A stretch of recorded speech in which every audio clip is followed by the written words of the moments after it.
Assalamualaikum warahmatullahi wabarakatuh. Hari ini saya akan mempresentasikan mengenai manajemen pemasaran. Sebelumnya, perkenalkan nama saya Mutia Putri Andini dengan NPM 2115310345 dari kelas 3 reguler 2 BJS. Saya bekerja di PT LOLC Ventura Indonesia atau bergerak di bidang keuangan sebagai leader.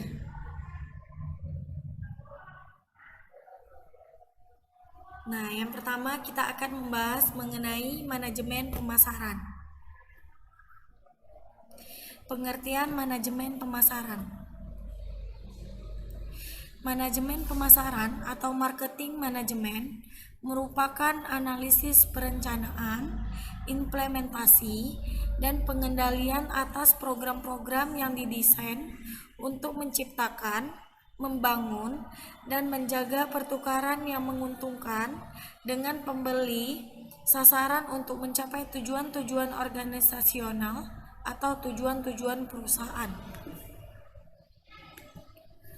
Adapun pengertian manajemen pemasaran menurut para ahli. Yang pertama, menurut Kotler dan Keller di tahun 2012, manajemen pemasaran merupakan suatu usaha untuk merencanakan, menerapkan, yang terdiri dari kegiatan mengorganisasikan, mengarahkan, serta mengawasi atau mengendalikan kegiatan pemasaran dalam suatu perusahaan agar tercapai tujuan perusahaan secara efisien dan efektif. Kemudian, menurut Sofyan As-Sauri di tahun 2013, manajemen pemasaran merupakan suatu kegiatan penganalisaan, perencanaan, pelaksanaan, dan pengendalian program-program yang dibuat untuk membentuk, membangun, dan memelihara keuntungan dari pertukaran melalui sasaran pasar guna mencapai tujuan perusahaan dalam jangka panjang.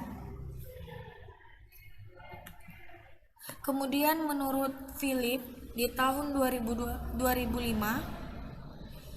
manajemen pemasaran merupakan proses perencanaan dan pelaksanaan, pemikiran, penetapan harga, promosi, serta penyaluran barang dan jasa untuk menciptakan pertukaran yang memenuhi sasaran-sasaran individu dalam organisasi.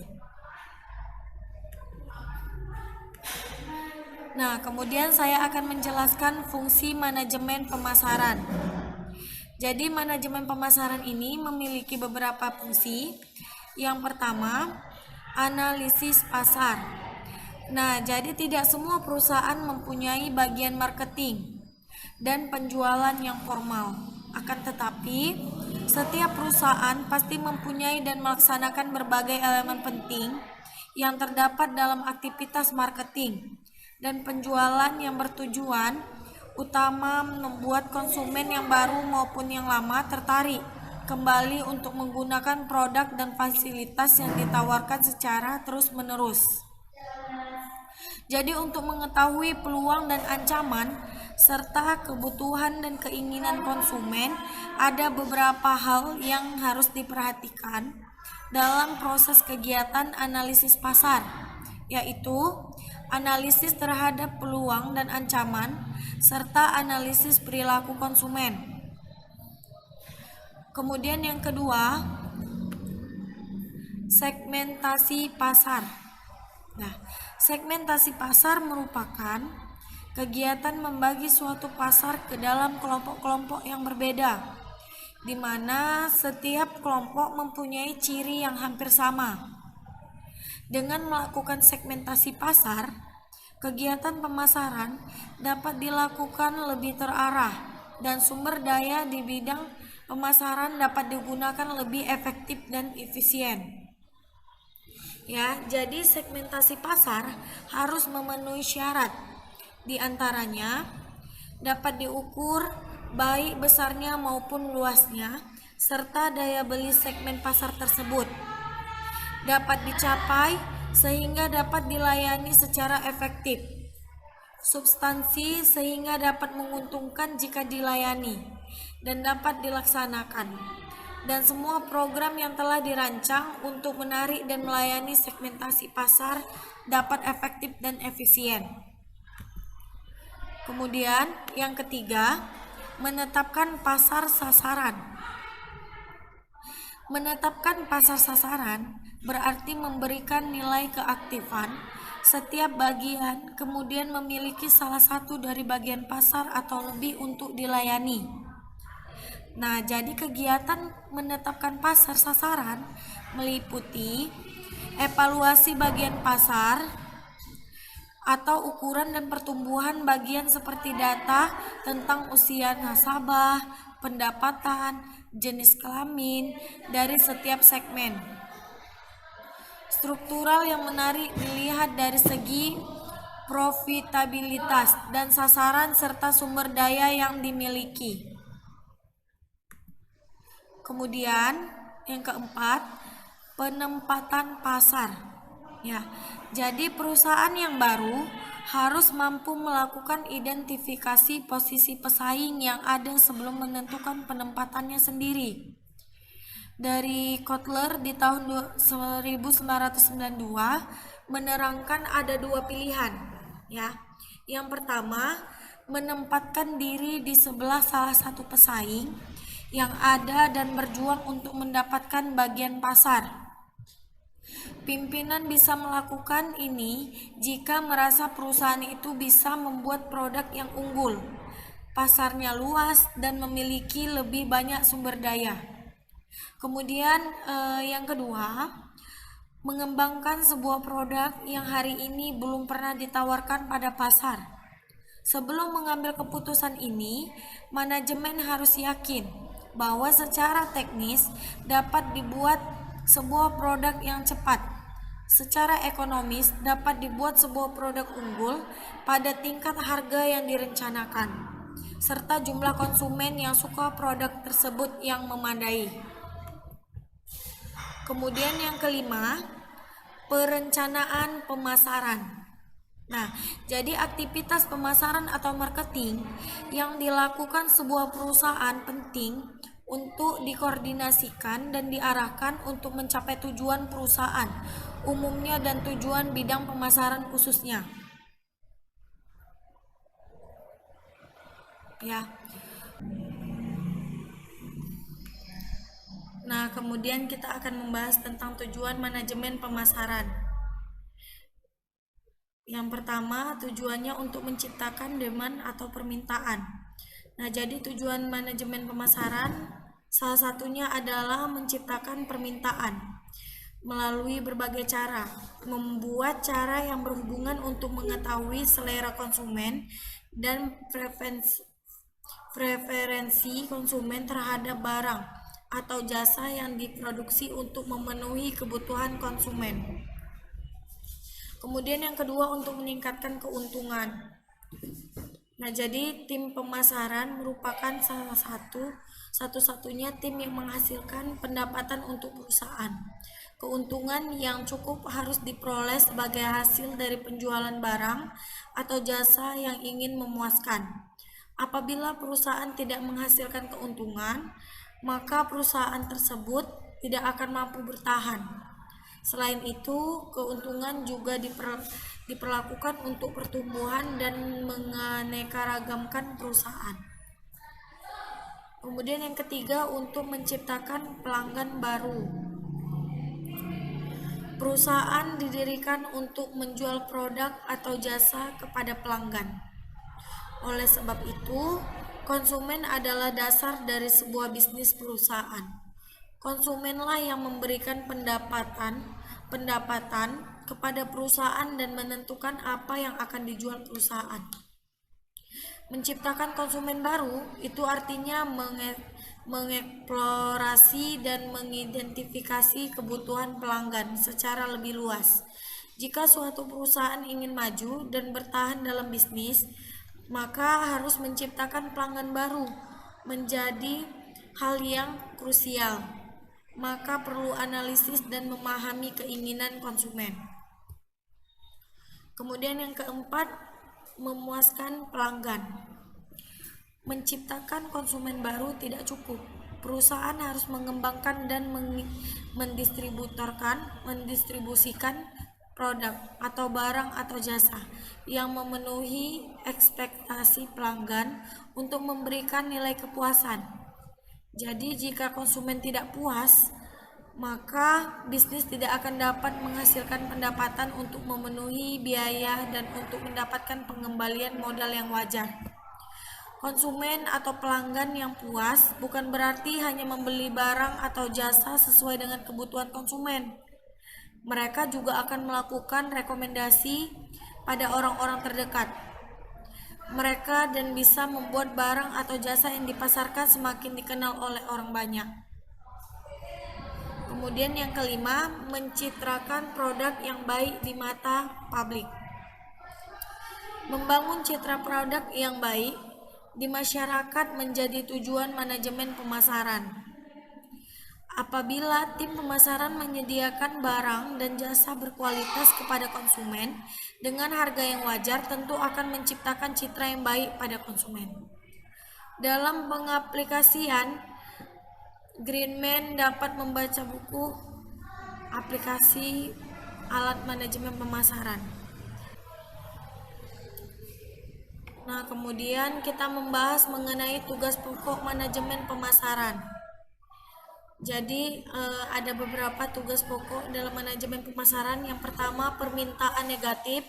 Permintaan negatif merupakan keadaan seluruh atau sebagian segmen yang penting dari pasar potensial tidak menginginkan barang atau jasa, dan pada kenyataan dapat dibayangkan kemungkinan orang menghindari membayar harganya.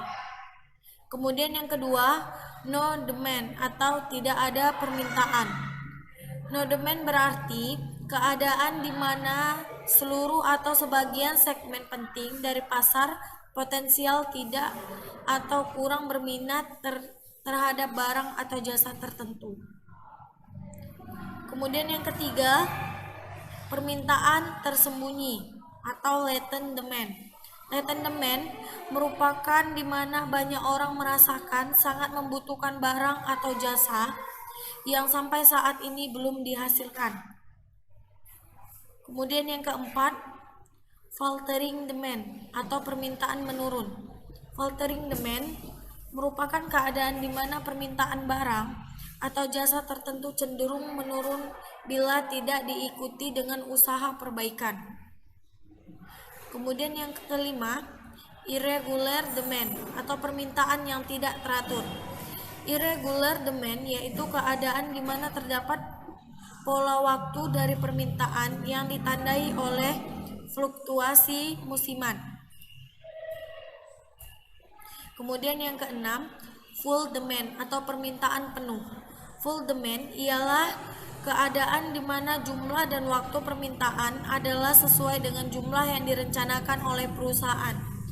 Nah, jadi semua permintaan dapat dipenuhi dan tidak ada permintaan yang tidak dapat dipenuhi atau tidak ada penawaran yang tidak diminta.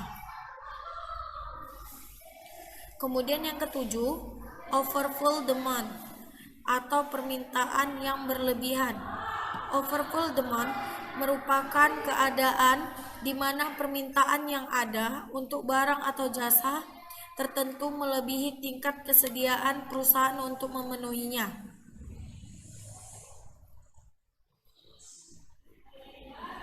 Kemudian yang ke-8, unwallsman demand merupakan suasana di mana suatu permintaan dirasakan merupakan pelanggaran atau di luar batas perundang-undangan serta tidak diinginkan untuk ditawarkan atau mengandung unsur yang kurang dikehendaki.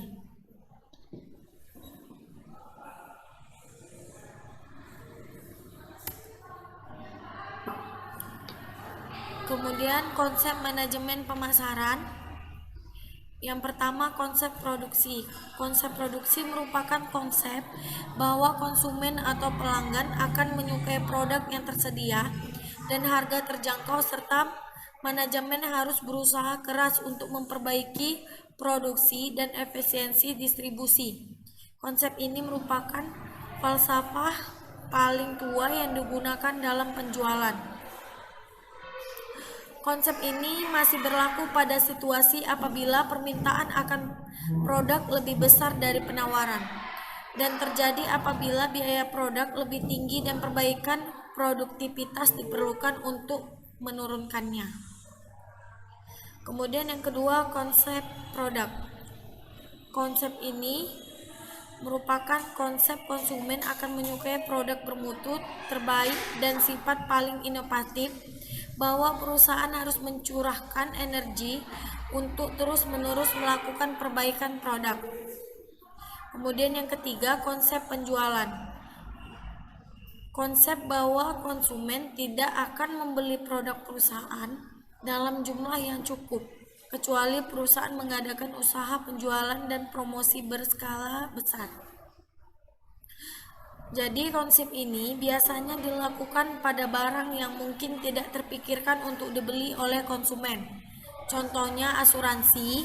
Industri ini harus mahir dalam melacak calon konsumen dan menjual manfaat produk ke konsumen dengan tujuan menjual barang atau jasa yang perusahaan buat, bukan produk yang dibutuhkan konsumen. Kemudian yang keempat, konsep pemasaran. Konsep pemasaran ini berkeyakinan pencapaian sasaran organisasi tergantung pada penentuan kebutuhan dan keinginan pasar. Sasaran dan penyampaian kepuasan didambakan itu lebih efektif dan efisien daripada pesaing. Kemudian konsep pemasaran berwawasan sosial. Konsep pemasaran berwawasan sosial berarti konsep bahwa perusahaan harus menentukan kebutuhan, keinginan, dan minat pasar serta menyerahkan kepuasan yang didambakan itu secara lebih efektif dan efisien daripada pesaing dengan cara yang bersifat memelihara atau memperbaiki kesejahteraan konsumen dan masyarakat.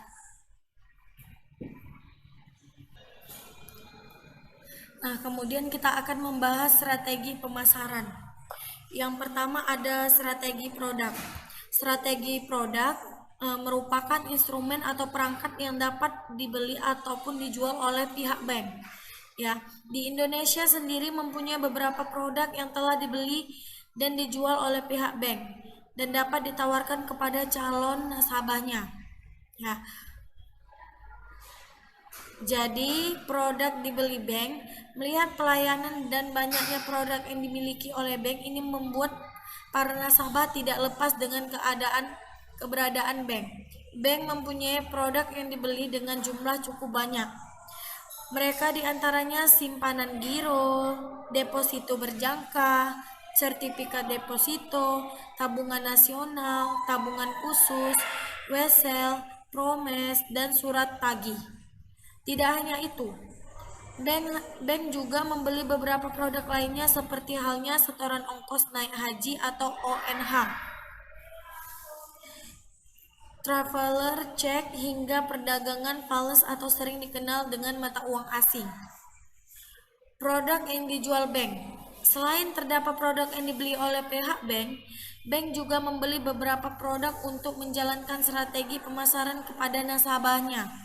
Ya, produk tersebut seperti kredit perdagangan untuk kelas besar, menengah hingga kecil, kredit jangka pendek, kredit jangka menengah, kredit jangka panjang, kredit untuk sektor industri, perkapalan, pertanian, dan masih banyak lagi. Ya. Kemudian yang kedua, strategi pemasaran harga. Dalam menggunakan strategi untuk memasarkan produk, bank mengusung strategi harga yang dibedakan beberapa macam jenis. Hal ini digunakan untuk memasarkan dan mengenalkan produk bank agar nasabah tertarik pada pemasarannya. Ya. Jadi ini ada beberapa hal untuk dilakukan oleh pihak bank dalam menawarkan pelayanan kepada nasabah. Yang pertama, contoh produk banknya itu produk sisi pasipa, produk sisi aktiva, gitu. Kemudian yang ketiga, strategi lokasi. Dalam menjalankan strategi pemasaran pada produk barang ataupun industri ataupun manufaktur dapat dikenal dengan rangkaian atas saluran distribusi. Hal ini merupakan jalur pemasaran untuk banyak produk yang sudah dihasilkan oleh perbankan. Ya, selain itu juga dapat memperkenalkan direct banking serta telepon banking. Maka dengan begitu nasabah serta dapat bisa menggunakan pelayanan dari bank tanpa harus mendatangi kantor cabang dari bank yang sudah dipilih sebelumnya. Kemudian yang keempat, strategi promosi. Strategi pemasaran yang lainnya yakni dengan menggunakan promosi dalam bisnis perbankan dan dikenal sebutan promotion mix atau bauran promosi. Promosi yang dilakukan bisa dapat bentuk periklanan, sales promotion, promosi penjualan, personal selling, atau penjualan perseorangan, yaitu publik atau publilitas. Sementara itu, promosi juga digunakan sebagai sarana pemasaran dalam beberapa hal. Oke, kemudian ada contoh manajemen pemasaran. Jadi bisa kita ambil contohnya satu, penjual minuman kopi hits. Ya. Nah, jadi ada seorang wirausaha pemula menjual minuman kopi hits yang saat ini sedang viral. Ia ingin melakukan strategi manajemen pemasaran dengan tujuan agar produk minuman kopinya bisa dikenal konsumen dan mendapatkan untung dari pemasaran tersebut. Jadi, trik yang ia lakukan sebagai manajemen pemasaran adalah dengan memilih toko franchise minuman kopi murah, namun sudah memiliki merek dagang yang cukup terkenal. Selanjutnya ia menentukan lokasi penjualan. Ia melakukan riset dan menemukan bahwa ternyata ada beberapa pilihan lokasi yang bagus, yakni di dalam mall, di pasar, halaman minimarket, dan sekolah ataupun kampus. Akhirnya ia menentukan bahwa halaman minimarket adalah lokasi yang tepat jika dilihat dari segi jenis minuman yang dijual. Merek, harga produk yang dijual sekitaran 5.000 sampai 10.000 per gelas, dan harga sewa tempat. Jadi untuk menarik perhatian konsumen, ia memberikan harga spesial di awal pembukaan bisnisnya, yaitu dengan menerapkan promo buy one get one. Ini dilakukan untuk menarik minat konsumen agar mereka tahu bahwa saat ini di lokasi tersebut sudah tersedia minuman kopi hits dengan harga terjangkau dan enak. Ya, jadi mereka melakukan promosi. Jadi awal buka cabangnya mereka membuat promo dengan buy one get one. Ya, jadi biar bisa pelanggannya itu tahu bahwasannya di situ ada menjual minuman kopi hits. Jadi agar tidak rugi, 1 hari setelah opening, ia kembali menjual kopinya dengan harga normal. Namun kedepannya sudah merencanakan akan tetap melakukan promo. Misalnya pada saat menjelang gajian ataupun ketika konsumen membeli lebih dari 2 dan sebagainya. Nah, jadi caranya itu dia lebih banyak ke promo-promo seperti itu. Nah, jadi dari presentasi yang saya sampaikan tadi, kita dapat menyimpulkan bahwa bisa kita ketahui bahwa manajemen pemasaran adalah proses menganalisis, merencanakan, menerapkan, mengawasi, dan mengendalikan seluruh kegiatan pemasaran dengan tujuan untuk mencapai target perusahaan. Manajemen pemasaran erat kaitnya dengan kepuasan konsumen. Selain itu, kamu tetap harus bisa meningkatkan penjualan dengan menerapkan strategi manajemen pemasaran. Intinya, jangan sampai konsumen puas, tapi harus mengorbankan beberapa hal yang bisa membuat perusahaan kami tidak untung. Pastikan segala harus seimbang dan terencana dengan baik. Salah satu cara yang bisa kamu lakukan agar perencanaan bisnis atau perusahaan kamu berjalan dengan lancar adalah dengan mengatur keuangan bisnis secara baik dan konsisten. Oke, sekian dan terima kasih presentasi yang dapat saya sampaikan. Apabila ada kekurangan atau salah kata, saya mohon maaf. Terima kasih, saya akhiri. Wassalamualaikum warahmatullahi wabarakatuh.